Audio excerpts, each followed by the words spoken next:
Hey everybody, कैसे हो आप? आई होप सब कुछ बढ़िया चल रहा होगा। हम आपके लेके आ गए हैं फ्लेम एम्पर का एपिसोड नंबर 144। अगर आपने पिछला एपिसोड नहीं देखा है तो आप कुछ क्रूशियल चीजों को मिस कर सकते हो, इस वजह से पहले उसे देख लो और फिर हम करते हैं इस एपिसोड की शुरुआत। बट उससे पहले रिकैप हो जाए। जैसे ही पिछले एपिसोड की शुरुआत हुई थी, जियान का ग्रुप जिसमें लिटरली की जगह पे लिंगजुआन शामिल थी, ये रजिस्ट्रेशन एरिया में पहुंच जाते हैं। अब तक इस रजिस्ट्रेशन साइट पे बहुत लंबी लाइन लग चुकी होती है। अगर नॉर्मली जियान रजिस्टर करता तो उसे शायद कई घंटे लग जाते। अच्छी बात है कि उसकी टीम में लिंगजुआन थी, जो कि अर्थ हॉल की प्रिंसेस मानी जाती है। फाइनली लिंगजुआन की रेपुटेशन का फायदा उठा के जियान का ग्रुप बड़ी आसानी से इस लाइन को पीछे छोड़ देता है। ये पहुंचते एक हॉल के अंदर, जहाँ पे एक व्यक्ति सभी की इंफॉर्मेशन रिकॉर्ड कर रहा होता है। ये एक एक करके सभी की स्ट्रेंथ के बारे में पूछता है। शुरुआत में जब ग्रीन फ्रूट और म्यूफंग अपनी अपनी स्ट्रेंथ को बताते हैं तो व्यक्ति बस थोड़ा सा सरप्राइज हुआ था, लेकिन शॉक्ड एक्सप्रेशन तब आता है जब वो सुनता है म्यूइंग की स्ट्रेंथ के बारे में। और जब जियान बताता है कि उसकी स्ट्रेंथ है लेट स्टेज 6 स्टार 2 एम्पर की, तो पूरी तरीके से बहुत चक्का हो गया था। बेसिकली पिछला एपिसोड काफी मजेदार रहा था। सारी डिटेल्स को जानने के लिए आप पिछले पार्ट को देख सकते हो। अपनी टीम को रजिस्टर करने के बाद जियान को 3 डिफिकल्टीज में से एक को चूज करना होता है। इनमें से सबसे खतरनाक होता है रेड नाइटमेयर लेवल, जिसे ऑलमोस्ट इम्पॉसिबल कहा जाता है, और ऑफ कोर्स जियान ने इसे ही चूज किया था। फाइनली जब वे अपनी बैम्बू हाउस में लौटते हैं, लिंगजुआन लोलिंग माउंटेन के बारे में बताती है, जहाँ पे सभी को अपने अपने मिशन पूरे करने थे। स्पेशली जब जियान ने मिशन स्क्रॉल को खोला होता है, उसमें टास्क दिया था 5 एलिमेंट बीस्ट का सामना करने का।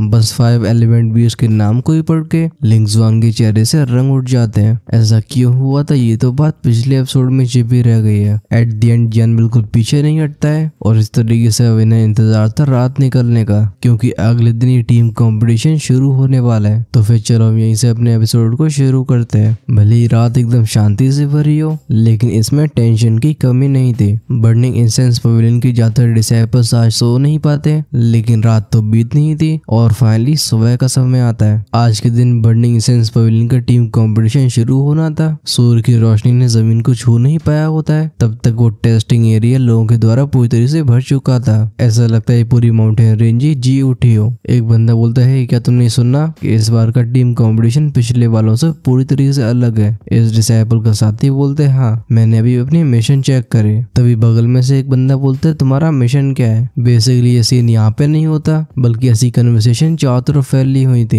एटमोस्फेयर एकदम एक्साइटमेंट से भरा होता है और लगातार फुसफुसाने की आवाज सुनाई देती है। ये सीन तब तक चलता रहा था जब तक किसी के खांसने की आवाज सभी के कानों में नहीं गई थी। ये आवाज होती है म्यूजिजी की, जो अपनी कमांडिंग प्रेजेंस को लेकर सबके सामने आ गए होते हैं। चारों तरफ सभी डिसाइपल्स को देख के जियान अपनी टीममेट्स की तरफ मुड़ता है। वो कहता है, लगता है अब मिशन शुरू होने वाले हैं। वो लोग भी सही समय पे स्क्वायर में पहुंच गए थे। इवन लिंगजुआन, जिसके फेमस होने के सबसे बड़े कारणों में एक उसकी शैतानियां थी, वो भी आज एकदम सीरियस मोड में होती है। म्यूजिजी अपने हाथ को उठा के क्राउड को शांत करते हैं। उनकी अथॉरिटेटिव लेकिन काम आवाज चारों तरफ गूंजती है। वो कहते हैं, इस टाइल की लोकेशन पे आप सभी को गाइड करने वाला मैं हूँ, लेकिन उससे पहले आप सभी को मेरे इन 4 शब्दों को याद रखना होगा। वो कहते हैं, टीम वर्क और सेफ्टी। उनके हाथ के एक इशारे से आसमान में एक सफेद रंग की फॉर्मेशन मैटेरियलाइज होती है। इसमें से रेडिएट होने वाली हैवी फ्लक्चुएशंस को सेंस करके कई डिसाइपल्स शॉक हो जाते हैं। इसे देख के जियान का भी मुंह खुला का खुला रह गया था। वो कहते हैं, ये फॉर्मेशन ये एक मास्टरपीस है, क्योंकि उसे फॉर्मेशन के बारे में बेसिक जानकारी होती है। वो इस चीज को एनालाइज कर पा रहा था। जियान को फील होता है कि ऐसी कलाकारी जुर्लाव की हो सकती है। नजारा वापस म्यूजिजी की तरफ लौटता है। वो कहते हैं, चलो पहली टीम जिसने रेड नाइटमेयर लेवल को चूज किया है वो आगे आओ। उनके इन शब्दों के खत्म होने से पहले 5 फिगर्स बिना हेजिटेशन के आगे आ जाते हैं। इनमें से 4 ने पहन रखी थी बड़ी बड़ी क्लोक्स, जो कि इनके पूरे चेहरे को ढक रही होती है। बस हम इनमें से एक बंदे की अपीयरेंस को देख सकते हैं। जियान के बगल में खड़ी लिंगजुआन जब इस व्यक्ति को देखती है, वो कहती है, सीनियर ब्रदर वांग चेन है। म्यूफंग जब इनकी स्ट्रेंथ को सेंस करता है, उसका एक्सप्रेशन सीरियस हो जाता है। वो कहता है, इनकी स्ट्रेंथ कोई जोक नहीं है। भले ही उसकी खुद की स्ट्रेंथ 5 स्टार 2 की लेट स्टेज पे पहुंच चुकी हो,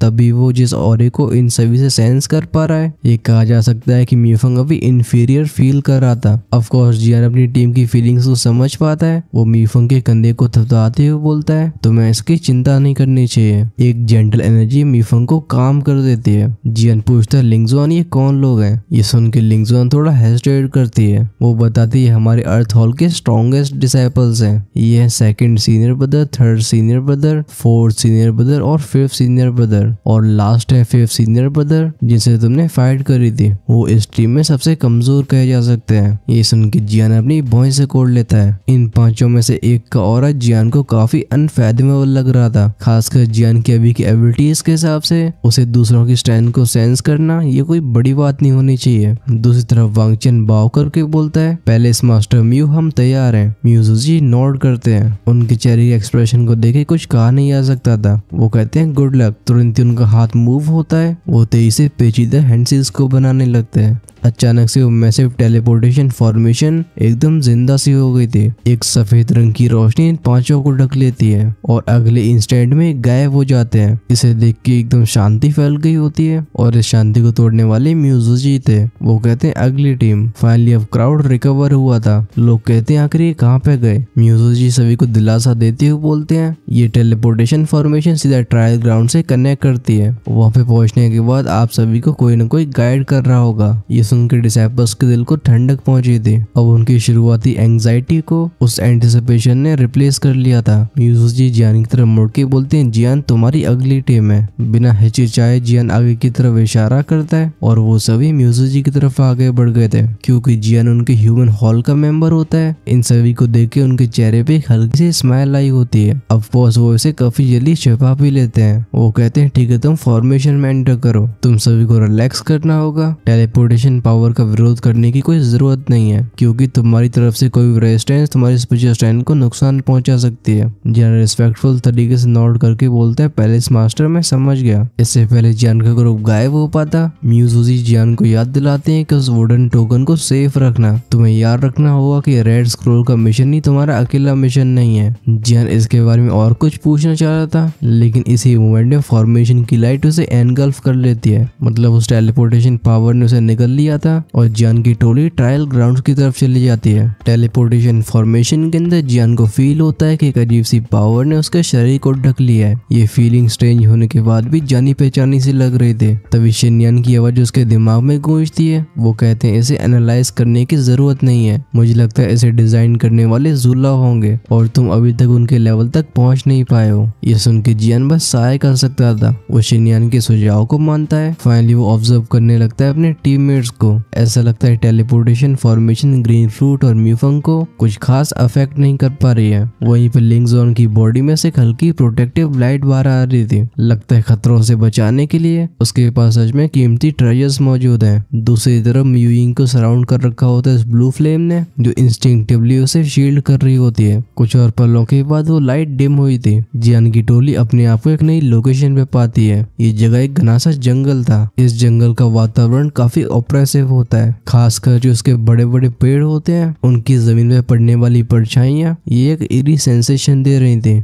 स्पेशली यहाँ की हवा एकदम क्योटिक एनर्जी से भरी होती है। जियान चारों तरफ स्कैन करने के बाद बोलता है लगता है ये ट्रायल ग्राउंड है। अभी म्यूफंग की आंखें भी नैरो हो चुकी होती हैं। वो कहता है यहाँ की एनर्जी ये अनसेटलिंग है। बारी आई थी लिंगजॉन की जो किसी छोटी बच्ची की तरह क्यूरियस हो चुकी होती है। वो कहती है अनसेटलिंग, मुझे तो इसमें बहुत मजा आ रहा है। इससे पहले और कोई रिस्पॉन्ड कर पाता इनके नीचे की जमीन कांपती है। ग्रीन फ्रूट सभी को चेतावनी देती है कुछ गलत हो रहा है, हमें तैयार होना होगा। नीचे की जमीन का ट्रेम्बल होना और भी ज्यादा हो जाता है और ये शांति और भी डरावनी लगने लगती है। 1 2 3 4 सेकंड्स और फिर सभी को सुनाई दिया था एक थंडरस रोर। ये धाड़ की आवाज आई होती एक टाइगर से जो कि परछाइयों में से बाहर आता है। इसकी वो लाल आंखें एकदम खून की प्यासी लग रही थी। इसे देख के म्यूइंग बोलती एक मिड स्टेज तो एम्पर मैजिकल बेस्ट। जियान भी अपनी हथेली के ऊपर आग को जला चुका होता है। वो कहता है हमारी वार्म अप के लिए सही रहेगा, लेकिन लगता है उस लड़की लिंगजॉन को ज्यादा जल्दी होती है। वो कहती नहीं पहले मुझे जाने दो। वो बिना हेजिटेशन के बैटल में लग जाती है। जिन से रोकने के लिए अपने हाथ को तो आगे बढ़ाता है लेकिन अफसोस की बात थी कि देर हो चुकी थी। अंत में जाके सभी लोगों ने अपने सिर को हिला के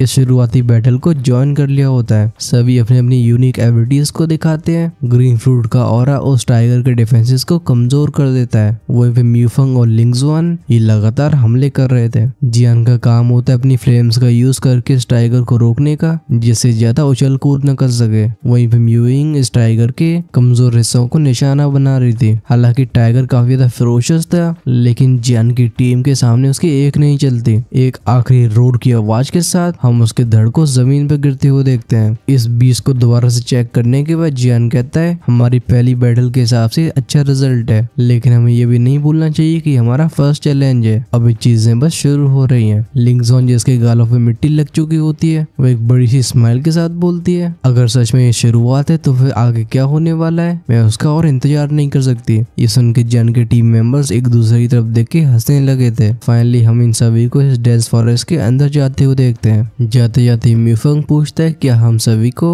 सीधा ट्रायल ग्राउंड में अपीयर नहीं होना चाहिए था? आखिर हमें इस जंगल के बाहर टेलीपोर्ट क्यों किया गया है? लगता है अब तक इसके बारे में किसी ने सोचा नहीं था। म्यूफंग म्यूइंग और लिंगजॉन के चेहरे पे डीप थिंकिंग वाले एक्सप्रेशन आते हैं। ऐसे सीन को देख के जियान तुरंत ही खांसते हुए बोलता है क्योंकि पहले से ट्रायल के करीब की जगह है तो हमें पहले अपने प्लान्स बना लेने चाहिए। इस टॉपिक को जियान ऐसे ही चेंज नहीं कर रहा होता। असल में इन सभी का यहाँ पे पहुंचना ये उसकी गलती होती है। जब वो टेलीपोर्टेशन फॉर्मेशन के अंदर थे तो जियान के पैर थोड़े पीछे चले गए होते हैं, जिस वजह से टेलीपोर्ट होने वाली लोकेशन में बदलाव आ गया। अब इस लोलिंग माउंटेन के सबसे बाहरी इलाके में फेंगशान पवेलियन के कुछ डीकन्स मौजूद होते हैं। डीकन बेसिकली वो डिसेपल्स होते हैं जो कि ग्रेजुएट होने के बाद एल्डर्स की पोजीशन की तरफ आगे बढ़ रहे हैं। इन्हें इस तरीके के मैनेजमेंट टास्क दिए जाते थे। हम एक डीकन को कहते हुए सुनते हाँ अजीब बात है, आखिर वो टीम्स जिन्होंने रेड नाइटमेयर लेवल को चुना है वो यहाँ पे अपीयर क्यों नहीं हुए? ये सभी डीकन रिस्पॉन्सिबल थे उन डिसेपल्स को रजिस्टर करने के लिए जिन्होंने डिफिकल्टी लेवल सबसे हाईएस्ट वाला चुना है। जहाँ तक बात रही बाकी की टीम्स की,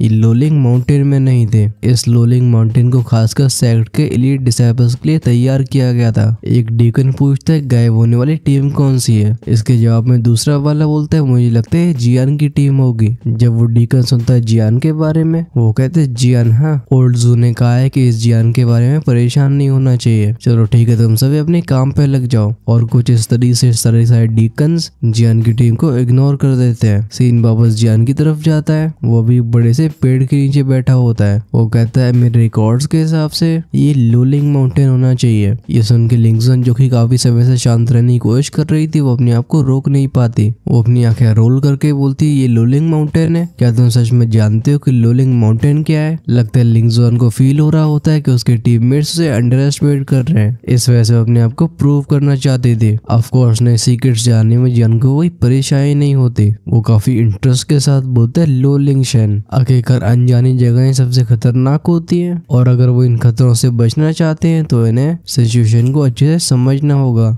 लिंगजॉन बताती है कि इस लोलिंग माउंटेन के बारे में वैसे मुझे बहुत डिटेल में मालूम नहीं है, लेकिन मुझे याद है कि इस लोलिंग माउंटेन को एक्सीडेंटली हमारे पवेलियन मास्टर ने पाया था। ये कहने के बाद लिंगजॉन जियान, म्यूफंग और बाकियों को लोलिंग माउंटेन के डेंजर्स के बारे में बताती है। उसे लग रहा होता है कि ऐसे खतरों के बारे में सुन के उसके टीममेट्स एकदम कांपने लगेंगे, लेकिन उसके लिए अफसोस की बात थी कि उसे वो सेटिस्फेक्शन मिलता नहीं है। लिंगजॉन बताती है कि लोलिंग माउंटेन इसका कारण है वो पावर जो कि जॉन सेंडन की बहुत सारे मरे हुए एक्सपर्ट से आई है। ये पावर इस जगह पे इकट्ठी होके एक अजीब से क्रीचर को बनाती है। म्यूफंग कहता है कौन सा क्रीचर? लिंगजॉन सीरियस आवाज में कहती है डेथ बीस्ट। उसके मुंह से शब्द भारी आए होते हैं। तभी म्यूफंग जो कि बगल में बैठा हुआ था वो अचानक से खड़ा हो जाता है। वो कहता है तभी मैं कहूँ कि इस फॉरेस्ट में एंटर करने के बाद मुझे इतना अजीब क्यों फील हो रहा है? तो फिर बात कुछ ऐसी है। ऑफकोर्स जियान और बाकियों को म्यूफंग का भरोसा होता है। वो जानते थे जब बात होती है गोस्ट क्रीचर्स की तो उनकी टीम में म्यूफंग से अच्छा और कोई नहीं है, खासकर उन्हें समझने की। ऐसा है उसके स्पेशल कल्टीवेशन मेथड की वजह से। जब लिंगजॉन पाती है कि वो सभी के ध्यान को अपनी तरफ खींच चुकी है, वो बताती है सो कॉल्ड डेड बीस्ट इनसे डील करना बिल्कुल आसान नहीं होता है। लेकिन एक चीज मैं पहले ही साफ करना चाहती हूँ कि इस लोलिंग माउंटेन में कोई भी दो इमोर्टल लेवल का पावर हाउस नहीं है। वैसे अब तक यहाँ पे कोई पीक 2 एम्पर भी पाया नहीं गया है, तब भी डेथ बीस्ट के ऐसे नंबर्स की वजह से हमें सावधान रहना होगा। लिंगजॉन बताती है कि डेड बीस्ट ये हमारी बाहरी दुनिया के बीस्ट के जैसे ही होते हैं। इनके पास फ्लैश और ब्लड होता है। इन डेथ बीस्ट में कुछ ऐसे पावरफुल डेथ बीस्ट भी होते हैं जिनके पास सोचने की क्षमता होती है। ये लगातार लोलिंग माउंटेन से बाहर जाने की कोशिश करते हैं। इस एक्सप्लेनेशन को सुनने के बाद जियान कुछ थ्योरीज को जोड़ने लगा था। साफ तौर पे वो मिस्टीरियस पावर जो कि ज्वालिंग कॉन्टेंट के पावर हाउस की मरने से रिलीज हुई होगी, उसने इस पहाड़ के मरे हुए बीस्ट की बॉडीज में जाके उन्हें दोबारा से जिंदा कर दिया होगा। लेकिन जियान को जिस चीज के बारे में जानने में इंटरेस्ट था वो ये होता है कि आखिर ये पावर उन डेड बीस्ट की बॉडीज को दोबारा से रीजनरेट होने की पावर कैसे दे सकती है, उनके पास फ्लैश और ब्लड कैसे आ सकता है। सीन लौटा था लिंग जुआन की तरफ। वो बताते हैं कि डेथ बीस्ट से डील करना आसान इसलिए नहीं होता है क्योंकि अगर इन्हें एक ही बार में खत्म नहीं किया गया तो अगली बार हमला करने से पहले और भी पावरफुल हो जाते हैं। तभी जियान को रेड नाइटमेयर लेवल का मिशन याद आता है। वो कहता है तो क्या वो 5 स्टार बीस्ट भी इन डेथ बीस्ट का ही हिस्सा है। जब बात होती है 5 स्टार बीस्ट की, लिंग जुआन का चेहरा जो कि अब तक सभी को डरा के एकदम खुशी से भरा होता है, उस पर डर दिखाई देने लगा था। वो कहती हाँ 5 एलिमेंट बीस्ट भी एक तरीके का डेथ बीस्ट ही है, लेकिन ये इतना सिंपल नहीं है। इसके पास अपनी कॉन्शियसनेस ही नहीं है बल्कि इसकी स्ट्रेंथ भी टेरिफाइंग है। मुझे लगता है इसकी पावर लोलिंग माउंटेन के टॉप 5 डेड बीस्ट में आती होगी। वो याद करती है उन लोगों को जो आज से पहले इस रेड नाइटमेयर लेवल के टास्क को कंप्लीट करने की कोशिश कर चुके हैं, लेकिन अफसोस की बात है कि इनमें से कोई भी सफल नहीं हो पाया। एंड में जाके सभी डरे हुए चेहरे को लेके वापस लौटते हैं और लिंग जुआन उन चेहरों को भूल नहीं सकते थे। जियान जो कि शांति से बैठ के सब सुन रहा होता है, वो कुछ और समय का इस्तेमाल करके अपने शरीर को एकदम परफेक्ट स्टेट में लेके आता है। वो कहते हैं ये लोलिंग माउंटेन का सबसे बाहरी इलाका होगा। वो कहते चलो थोड़ा सा आराम और करने के बाद हम यहाँ से चलते हैं। जब तो ये सब नोटिस नहीं कर रहे थे चीजें नॉर्मल थी, लेकिन फाइनली जब जियान यहाँ की हवा को सेंस करता है, वो कहता है यहाँ की ओरिजिन चीज बहुत अलग है। वो मुड़ा था अपनी टीम की तरफ। जियान बोलता है मुझे लगता है तुम सभी इसे फील कर पा रहे होगे। मीफंग का चेहरा सोलम हो चुका था। वो कहते हैं हाँ यहाँ की एनर्जी ये हमारे अब्सॉर्ब करने के लायक नहीं है। ऑफ कोर्स इस जियान की टीम के लिए बिल्कुल अच्छी खबर नहीं होती है क्योंकि अगर वो इस लोलिंग माउंटेन की एनर्जी को अब्सॉर्ब नहीं कर पाते तो उस 5 एलिमेंट बीस्ट को हराना ये और भी कठिन हो जाएगा। आखिरकार इनके पास अनलिमिटेड दुखी नहीं है। सभी के चेहरों पे सीरियस एक्सप्रेशन को देख के जियान मनी मन में कहता है लगता है मैंने सही सोचा था, ये मिशन बिल्कुल सिंपल नहीं होने वाला है। वो याद करता है यहाँ पे आने से पहले म्यूजिक की वार्निंग को, साथ में उसे कुछ और डिटेल्स याद आती हैं। वो कहता है इस बार इस रेड नाइटमेयर लेवल को हमारे अलावा 9 और टीम्स ने चूज किया है, हमें उनका भी ध्यान रखना होगा। अब भाई लिंग जुआन तो यहाँ पे एंजॉय करने के लिए आई थी, उसे इस कंपटीशन के बारे में कुछ खास इंटरेस्ट नहीं होता है। वो कहती सच में लगता है फादर और बाकी लोग मेरे खिलाफ प्लॉट कर रहे हैं, मतलब षड्यंत्र रच रहे हैं, लेकिन वो ऐसा कैसे कर सकते हैं। इस लड़के पे ध्यान न देके जियान इस घने जंगल की गहराइयों में देख रहा होता है। उसकी इंस्टिंक्ट्स उसे बता रही थी कि हालात बहुत जल्दी पेचीदा होने वाले हैं। जैसे जैसे जियान का ग्रुप आगे बढ़ता जा रहा था, लिंग जुआन की कंप्लेंट्स और भी बढ़ती आ रही थी। वो कहती ओ यहाँ पे कितने सारे कीड़े मकोड़े हैं, देखो यहाँ पे कितनी गर्मी है, अब मुझसे रहा नहीं जा रहा। हालांकि जियान जिसके अंदर धैर्य होता है वो इन सभी कंप्लेंट्स को जैसे झेल पा रहा था, लेकिन मीफंग के लिए सेम बात नहीं होती है। वो कहते हैं ओ लिटिल आंटी, क्या तुम नहीं जानती कि हम यहाँ पे एक मिशन की वजह से आए हैं, ना कि वेकेशन को एंजॉय करने के लिए। क्या तुम अपने ऊपर थोड़ा सा कंट्रोल रख सकती हो। ऑफ कोर्स ये बात लिंग जुआन को पसंद नहीं आती। वो अपनी कमर पे हाथ रख के मीफंग को घूरने लगती है। लिंग जुआन हम्प करके बोलती है तुम्हारी मुझसे ऐसे बात करने की हिम्मत कैसे हुई, क्या तुम जानते हो कि मेरे फादर कौन है और मैं कौन हूँ। इस लड़की की बातों को सुन के मीफंग एकदम हेल्पलेस था। वो मुड़ता है जियान की तरफ, ऐसा लगता है उसकी आंखें जियान से एक सवाल पूछ रही हो। गुस्सा करके बोलते ये लड़की हमारी मुश्किलें और बढ़ा देगी। कोर्स मीफंग पूछ रहा होता है जियान से इस लड़की को बेहोश करने के लिए। उसकी आंखों के इशारे को देख के जियान एकदम खांसने लगता है। साफ तौर पे वो इस लड़के से फालतू पंगे नहीं लेना चाहता। मीफंग भी तुरंत समझ जाता है कि जियान क्या करने की कोशिश कर रहा है, और अगर जियान जैसा साहसी व्यक्ति भी इस लड़की से पंगे लेने से बच रहा है, वो चुपचाप से लिंग जुआन के पास जाके बोलते लिटिल आंटी मैं तुम्हें ऑफेंड नहीं करना चाहता हूँ, लेकिन लगता है जब मीफंग बार बार लिटिल आंटी बोलता है लिंग जुआन गुस्सा हो जाती है। इंस्टिंक्टिवली उसका ऑरा राइज हो चुका था और वो मीफंग को फ्यूरियस आंखों से देखती है। इससे पहले हाथापाई शुरू हो पाती जियान कहता है ठीक है हम यहाँ पे खेलने के लिए नहीं आए हैं, बल्कि ये एक डेंजरस मिशन है, तुम सभी को अपनी एनर्जी को बचा के रखना होगा। हालांकि लिंग जुआन के बर्ताव से बाकी लोग भी फ्रस्ट्रेटेड होते हैं, लेकिन वो ओवरऑल सिचुएशन को देख के लिंग जुआन से उलझने से बचते हैं। इन्हें पता होता है कि भले लिंग जुआन के बिहेवियर की वजह से ये मिशन थोड़ा और डिफिकल्ट हो जाए, बट वो भी एक 6 स्टार 2D लेवल के एक्सपर्ट है और उसकी हेल्प टीम के लिए बहुत यूजफुल होगी। तक चलते चलते चलते एक दलदली इलाके में आ गए होते हैं। सामने फैले कीचड़ को देख के लिंग जुआन के एक्सप्रेशन चेंज हो जाते हैं। ऐसा लगता है उसके सारे रोंगटे खड़े हो गए हों। वो जियान की तरफ मुड़ के गुस्से से भरी आवाज में बोलती है, क्या हमें सच में ऐसी गंदी जगह से गुजरना होगा? जियान कहता है, ये लूलिंग माउंटेन डेंजर से भरा हुआ है, इस वजह से हम सभी को अलर्ट रहना होगा। इस पे बाकी के लोगों ने नोट किया था। वो चुपचाप से जियान की बात से एग्री करते हैं। अपने आप को इस तरीके से इग्नोर फील करके लिंग जुआन मुंह फुला के बोलती है, जियान तुम बस रुको,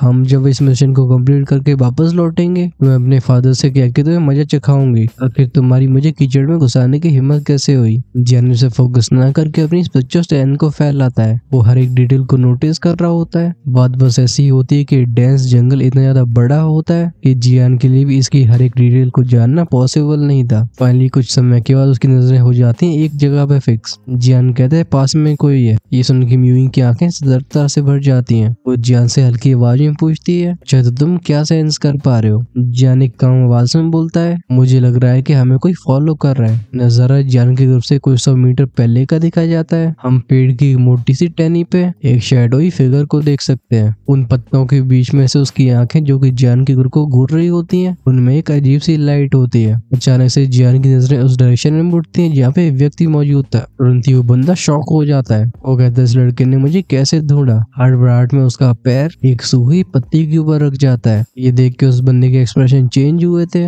बट अच्छी बात ये होती है कि वो पत्ती गीली थी, इस वजह से वो नॉइज नहीं करती है। एक बार फिर से वो फिगर जियान के ग्रुप को ऑब्जर्व करने लगा था। वो सबसे पहले देखता है लिंग जुआन को, जिसकी स्ट्रेंथ 6 स्टार दोदी के अर्ली स्टेज पे होती है और कुछ ऐसी स्थिति होती है म्यूइंग की। वहीं पे म्यूफंग और ल्यूडी यानी कि ग्रीन फ्रूट, ये दोनों 5 स्टार दोदी की लेट स्टेज पे थे। फाइनली उसकी नजरें पहुंचती है जियान के ऊपर। वो जब अपनी सेंसिंग एबिलिटीज का यूज करता है, वो बंदा पाता है कि वो जियान की स्ट्रेंथ को सेंस नहीं कर पा रहा। एक मिस्टीरियस फोर्स उसके ऑरे को दूर रख रही होती है। वो फिगर एक बार फिर से परछाइयों मिलने से पहले बोलता है, मैंने कुछ और समय तक फॉलो करता रहूंगा। सीन वापस लौटा था जियान की तरफ। वो कहता है, जो भी हमें फॉलो कर रहा था अब वो चले गए हैं। लिंग जुआन जो कि आधी क्यूरियस और आधी अनकंसर्न्ड होती है, वो पूछती है कौन था। ये सुन के जियान अपने सिर को हिलाता है। म्यूफंग के एक्सप्रेशन होते हैं सीरियस। वो बोलता है, हमारा ये मिशन बिल्कुल सिंपल नहीं लगता है और हमारा पीछा करने वाले का गोल भी सेम होगा। जियान नोट करके बोलता है, भले हमारे पास अपना प्राइमरी ऑब्जेक्टिव हो, लेकिन इन सभी की वजह से अब चीजें कॉम्प्लिकेटेड हो जाएंगी। यूं की निगाहें भी पैनी हो चुकी थी। वो कहती है, अगर वो हमें टारगेट कर रहे हैं तो समय आने में मैंने अच्छा सबक सिखाएंगे। जियान कहता है, ठीक है, हाल फिलहाल हम मूव करते हैं। फिर से अपनी सोल पावर से आगे के एरिया को स्कैन करके वो अपनी टोली को काफी ध्यान से आगे ले जाने लगा था। जहाँ भी उसे डेड भी सेंस हो रहे होते हैं, ये बिना अपनी ऊर्जा को बर्बाद करते हुए उस इलाके से दूर हो जाया करते थे।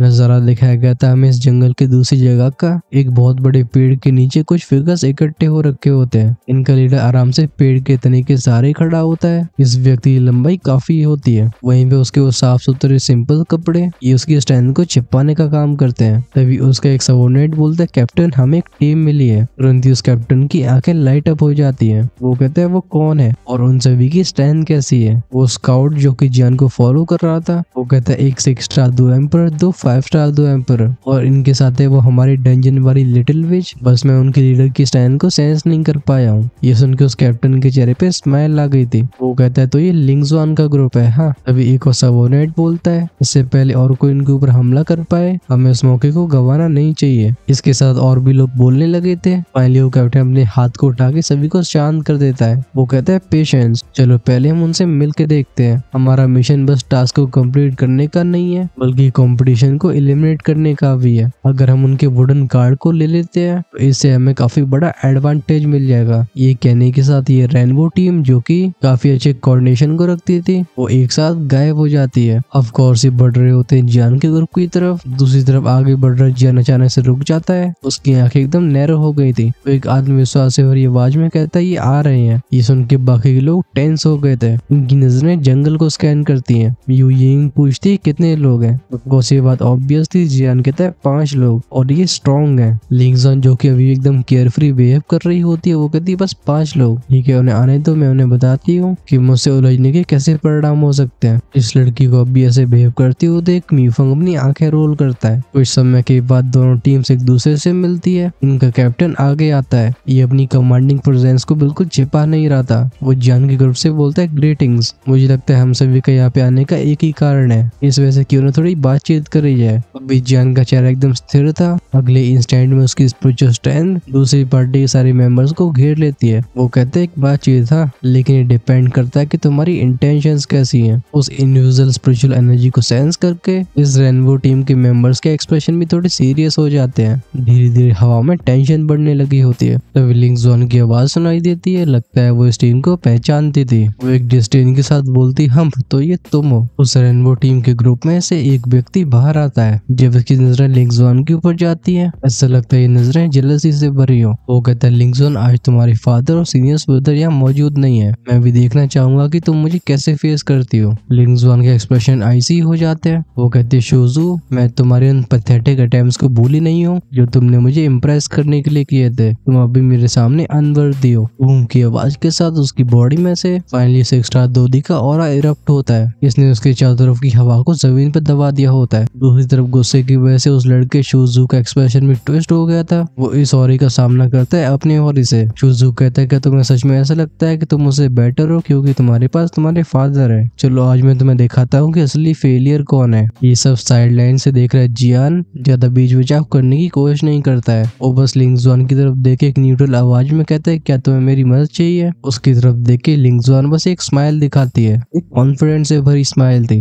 वो कहती, इसकी कोई जरूरत नहीं है क्योंकि ये मेरे और उसके बीच में। आज मैं मेक श्योर करूंगी कि इसकी फिर से मुझे फेस करने की हिम्मत ना हो। सिचुएशन को देख के ऐसा लग रहा था जैसे दोनों के बीच में फाइट होके ही रहेगी। इस वजह से रेनबो टीम भी शोजू को चेतावनी देती है, शोजू तुम लिंगजॉन की पहचान को भूल नहीं सकते हो। अगर तुम सच में उसे चोट पहुंचाते हो तो उसके फादर जो कि अर्थ पैलेस मास्टर है वो हमें माफ नहीं करने वाले। ये सुन के वो लड़का शोजू हेजिटेट करने लगता है, लेकिन लगता है पास्ट में कुछ ऐसा हुआ था जिसकी वजह से उसका गुस्सा उसके दिमाग के ऊपर कंट्रोल कर लेता है। वो कहता है, आज मैं पीछे नहीं हटूंगा। इस लड़की ने मुझे सभी के सामने ह्यूमिलेट किया, इसे इसकी कीमत चुकानी होगी। जब ये दोनों क्लैश के लिए तैयार हो रहे थे, यूं जियान की तरफ देख के हल्के से हंस के बोलती है। लगता है लड़की लिंगजॉन हमेशा परेशानियों को ढूंढ ही लेती है। इसके जवाब में जियान स्माइल दिखाता है। उसकी नजरें अभी एकदम स्थिरता से भरी होती हैं। वो कहता है, भले ये परेशानी खड़े करने वाली हो लेकिन ये स्ट्रॉन्ग है। मुझे लगता है इस फाइट को देखना काफी इंटरेस्टिंग होगा। ग्रुप के बाकी लोग कदम पीछे लेते हैं जिससे बीच में दोनों के बैटल करने की जगह बच जाए। लिंगजॉन जिसका फिगर थोड़ा सा ऊपर उठ चुका होता है वो नीचे शोजू की तरफ देख के बोलती है, और शोजू मैं तुम्हें बताती हूँ कि तुम मेरे सामने अब भी अनवर्दी क्यों हो। ऑफकोर्स अगर तुम्हारी हिम्मत होती है। और उस लड़के शोजू से और सहा नहीं जाता। वो आसमान की तरफ दाड़ के बोलता है, ठीक है मैं तुम्हें इन शब्दों को वापस लेने पे मजबूर कर दूंगा। दोनों के बीच की बैटल बिल्कुल होने पे आ गई थी और हवा टेंशन और एंटिसिपेशन से भरी होती है। दोनों तरफ से दावे तो काफी बड़े बड़े करे गए हैं, लेकिन कौन किस पे भारी पड़ने वाला है ये तो हमें आगे की स्टोरी बताएगी। बात बस ऐसी है कि इशू यहाँ पे खत्म नहीं होने वाला।